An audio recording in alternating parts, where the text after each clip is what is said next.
kopi 2 berapa, seperti itu. Ibunya ini dia nggak jawab apa-apa, tapi dia cuman ngasih kode tanda tangannya gini teman-teman.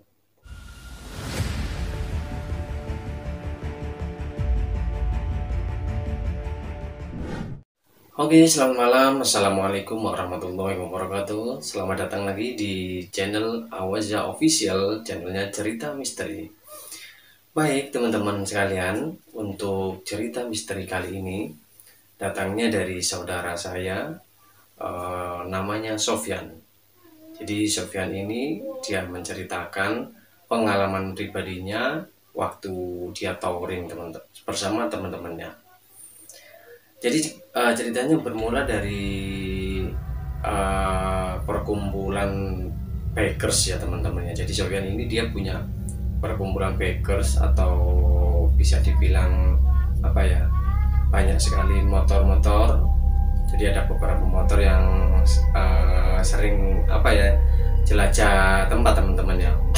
Jadi waktu itu dia dari Surabaya menuju ke arah Mojokerto atau Pacet teman-teman. Jadi dari Surabaya mereka touringnya ke arah Pacet. Dari Surabaya berangkatnya dari jam 7 malam teman-teman. Dia jam 7 malam berangkat, start dari jam 7 malam, terus akhirnya perjalanan nyampe di pertengahan hutan Pacet. Jadi kan Pacet di situ kan emang terkenal jalannya yang ini teman-teman, naik turunnya, jalannya naik turun, terus kanan kirinya itu terdapat hutan teman-teman.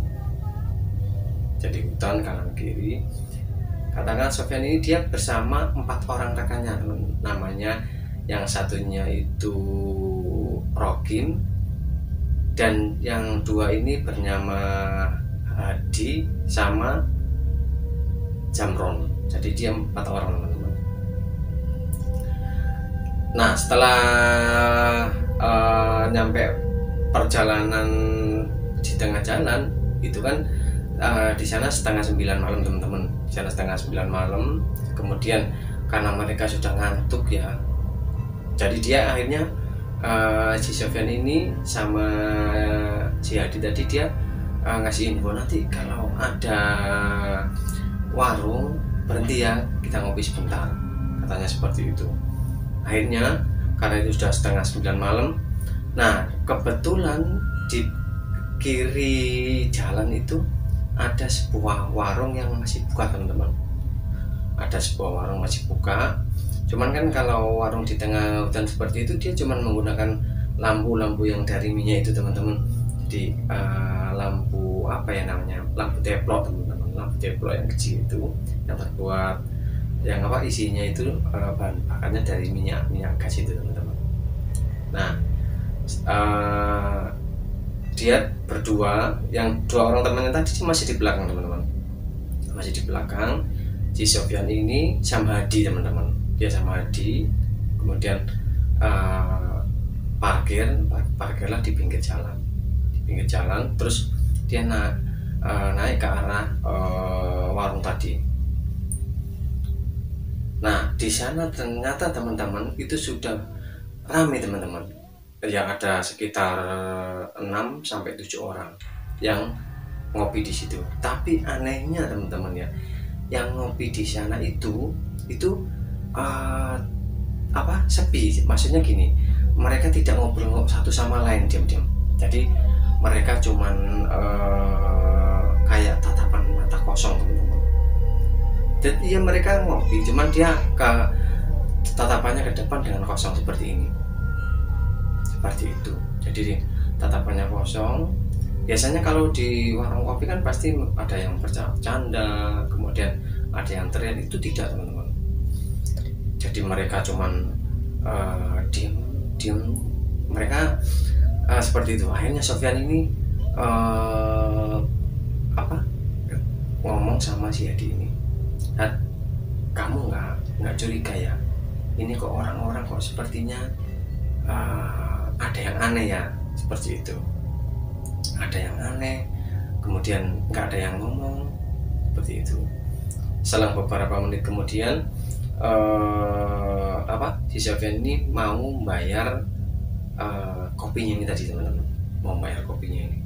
Akhirnya dia bilang ternyata yang pemilik warung kopi ini itu orang yang sudah tua teman-teman. Jadi orang yang sudah tua, terus rambutnya itu sudah putih, itu menutupi mukanya teman-teman. Jadi menutupi mukanya. Terus si Sofyan tadi bilang, "Bu, kopi 2 berapa?" Seperti itu. Ibunya ini dia nggak jawab apa-apa, tapi dia cuman ngasih kode tanda tangannya gini teman-teman, 4. Si Sofyan bingung, kenapa dia nggak bilang berapa ya, tapi dia bilang 4. Dia tanya ke Hadi temannya, gimana? Oh mungkin, kata Hadi, oh mungkin itu 4.000 satu gelas, kalau 2 berarti kan 8.000. Akhirnya si Sofyan ngasih uang 10.000 ke ibu itu, tapi sama si ibu itu dia tidak ngambil uangnya itu teman-teman. Dia tidak ngambil uangnya. Si ibu itu tadi, si nenek tadi itu maksudnya itu cuman ngeliatin si Sofyan tadi seperti itu.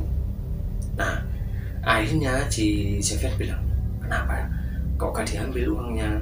Oh mungkin dia nggak ada kembalian. Akhirnya dia coba aja kasih uang pas, katanya si temannya tadi, si Hadi itu.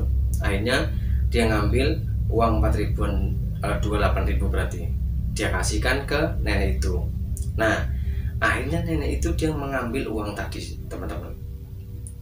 Waktu ngambil uang tadi, tangan neneknya ini kelihatannya putih teman-teman, putih dan dingin, kayak pucat gitu loh teman-teman.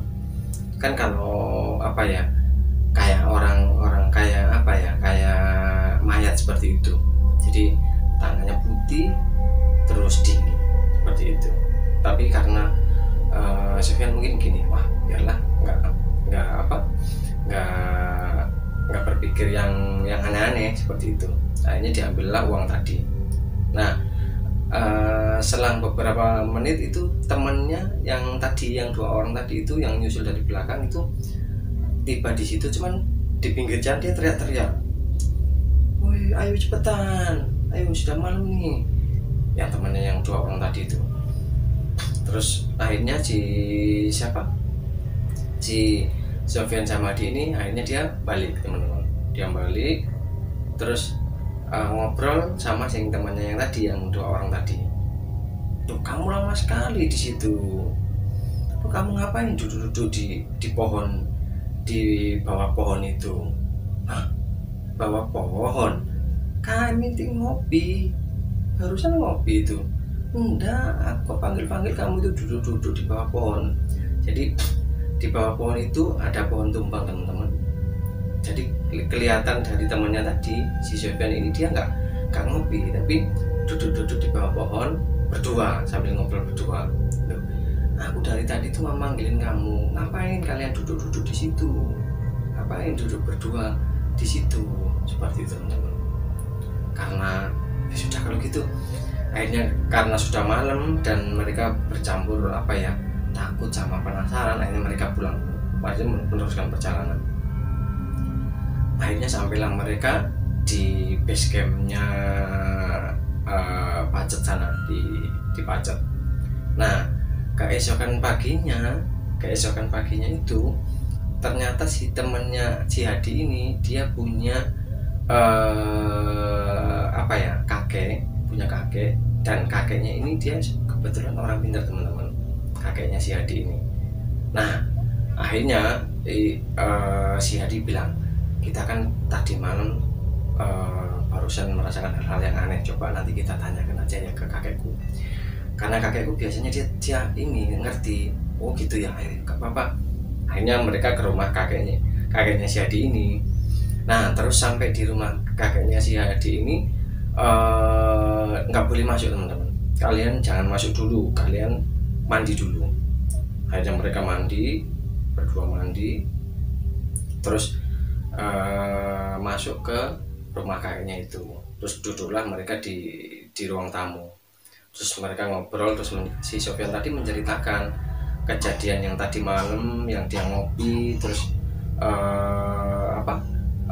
ini yang penjualnya yang aneh seperti itu. Terus akhirnya kata si kakeknya itu, kalian kemarin itu ketemu dengan warung setan. Apa kayak warung setan ya? Kalian beruntung karena apa, kalian tidak diajak ke maksudnya nggak sampai ditarik ke sana gitu teman-teman. Jadi nggak sampai ke daerahnya yang warung setan tadi seperti itu. Jadi kalian di sana itu masih beruntung, masih selamat. Karena apa? Kalian perjalanan dari masuk Pacet itu kalian sudah dibuntuti sama setan seperti itu. Jadi kenapa kalian sampai di sana, kalian melihat ada warung dan kalian mampir. Itu kalau kalian diajak ke sana kalian nggak akan bisa balik, itu kata kakeknya seperti itu. Akhirnya si Sofyan sama Adi ini terkejut, alhamdulillah ya kita masih selamat, masih masih dikasih keselamatan lah, nggak sampai diajak mereka yang setan itu seperti itu. Akhirnya setelah itu mereka pun pulang teman-teman. Si Sofyan pulang sama si Adi itu balik lagi ke Surabaya teman-teman. Nah itu tadi teman-teman cerita dari saudara saya Sofyan yang dia waktu itu memang menceritakan realnya seperti itu. Kalau mungkin teman-teman ada pertanyaan mengenai cerita ini, boleh komen di bawah teman-teman. Siapa tahu nanti kita balas solusinya gimana seperti itu. Oke, terima kasih sudah menonton video ini. Jangan lupa like, komen, dan subscribe.